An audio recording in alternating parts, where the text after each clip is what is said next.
It was the practice of the Church from the earliest ages that no Mass was said on Holy Saturday. For 1,000 years after the foundation of the Church, it was the custom to spend this day in prayer and fasting, in watching in spirit with the holy women at the sepulchre until the morning of the resurrection. At midnight on Friday, the Divine Office for Easter Eve was sung, but the service and Mass that we have now on Holy Saturday really took place on Saturday night. And, extending till dawn on the Sunday morning, was the immediate herald of the resurrection. As the sun went down on Easter Eve, the bishop and clergy and faithful used to repair to the church for this office, and its magnificent functions occupied the whole night until sunrise on Easter Day. We should bear this in mind if we wish to enter into the spirit of this service, and if we would understand the many allusions we find in it to the night. Another point to remember is that the service of this night was specially ordained and fitted for the baptism of those converts or catechumens who had been previously found worthy of admission into the Christian Church. This will throw light upon the meaning of many of its ceremonies and prayers. We shall divide the service into two sections: the blessings and the Mass. The blessings. The Church, as we remarked on Palm Sunday, blesses and sanctifies everything she uses in her sacred functions. Holy Saturday is in a special manner a day of blessings, for it is in a sense the birthday of the Church. The service begins not in the sanctuary, but at the very entrance to the church, where new fire kindled from a flint is blessed. From this, the light is taken for the candles and lamps throughout the church, which were extinguished on Good Friday. This was of first importance in the early church, that the faithful might have light for the long night ceremony.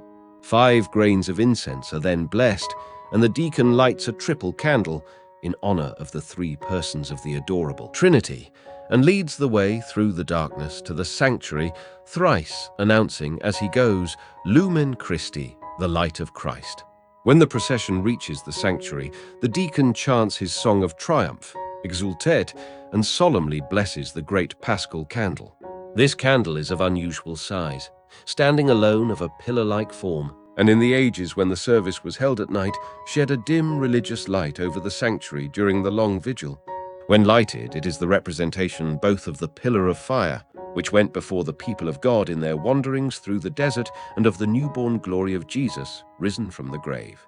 During this grand song of joy, the deacon pauses 3 times, once to fix in the candle the 5 grains of incense in the form of a cross, which by their number represent the 5 wounds, and by their substance the precious spices which the holy women brought to the sepulchre this night to embalm the body of their dead Lord. A second time he pauses to light the newly blessed candle, and a third time while the lamps in the church are once more lighted.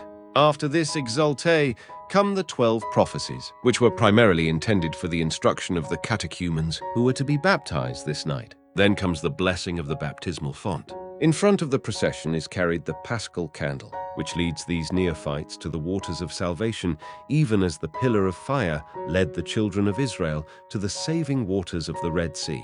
When the celebrant reaches the baptistry, he sings the blessing of the font. He divides the water in the form of a cross and scatters some towards the 4 quarters of the world. He breathes upon it and invokes the grace and power of the Holy Ghost upon it. He dips the paschal candle 3 times into the water.